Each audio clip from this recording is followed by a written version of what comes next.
Bhajpa candidate को भी नतीजे पर शक। ईवीएम और वीवीपैट मिलान के लिए पहुंचे इलेक्शन कमीशन।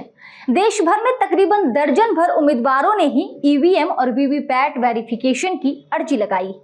नमस्कार, मैं हूं शारदा सिंह और आप देखना शुरू कर चुके हैं दी पंजाब। वीडियो शुरू करने से पहले आपसे एक रिक्वेस्ट है, काफी मेहनत और रिसर्च करके हम ये वीडियो आपके लिए बनाते हैं। ऐसे में अगर आप इस वीडियो को लाइक करते हैं और चैनल को सब्सक्राइब करते हैं तो ज्यादा से ज्यादा लोगों तक पहुंच पाएगी। तो चलिए अब रुख करते हैं अपनी खबरों की ओर। दरअसल चुनाव आयोग ने हरियाणा की 2 लोकसभा सीटों पर चुनाव के दौरान ईवीएम में गड़बड़ी की शिकायत की जांच के आदेश दिए। ये 2 लोकसभा सीट हैं, उसमें शामिल है करनाल और फरीदाबाद सीट। इन्हीं 2 लोकसभा सीटों पर अब ईवीएम चेक कराई जाएंगी। करनाल से केंद्रीय मंत्री मनोहर लाल खट्टर और फरीदाबाद से केंद्रीय राज्य मंत्री कृष्णपाल गुर्जर चुनाव जीते। इन्हीं दोनों सीटों पर कांग्रेस उम्मीदवारों की ओर से चुनाव के दौरान गड़बड़ी की आशंका जताई गई थी। इसी को लेकर चुनाव आयोग में शिकायत भी की गई थी। यहाँ आपको बता दें कि करनाल से कांग्रेस उम्मीदवार दिव्यांशु बुद्धिराजा ने चुनाव आयोग को चिट्ठी लिखकर ईवीएम की जांच करने की मांग की थी।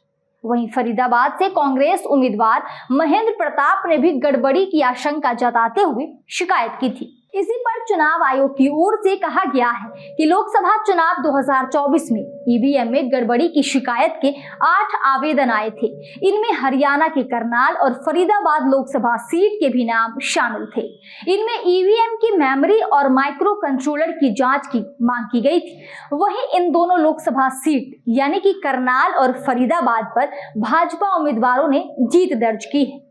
करनाल से हरियाणा के 9.5 साल मुख्यमंत्री रहे मनोहर लाल खट्टर ने कांग्रेस के उम्मीदवार दिव्यांशु बुद्धिराजा को हराया। मनोहर लाल खट्टर यहां से 2,32,577 वोटों के बड़े अंतर से जीते थे। बता दें कि खट्टर का यह पहला लोकसभा चुनाव था। इसके साथ ही खट्टर मोदी 3.0 कैबिनेट में मंत्री भी बन चुके हैं। उन्हें शहरी विकास एवं आवास और ऊर्जा मंत्री बनाया गया है। वहीं फरीदाबाद लोकसभा सीट पर भाजपा ने कृष्णपाल गुर्जर को उम्मीदवार बनाया था। यहां से उन्होंने कांग्रेस के महेंद्र प्रताप सिंह को हराकर जीत हासिल की। गुर्जर यहां से 1,72,914 वोटों के अंतर से जीते थे। जीत के बाद कृष्णपाल गुर्जर भी लगातार तीसरी बार मोदी कैबिनेट में केंद्रीय राज्य मंत्री बनाए गए हैं। उन्हें अमित शाह के साथ सहकारिता विभाग भी दिया गया है। इलेक्शन कमीशन ऑफ इंडिया के मुताबिक करनाल और फरीदाबाद लोकसभा सीट से कांग्रेस उम्मीदवारों को ईवीएम चेक करवाई जाएंगी।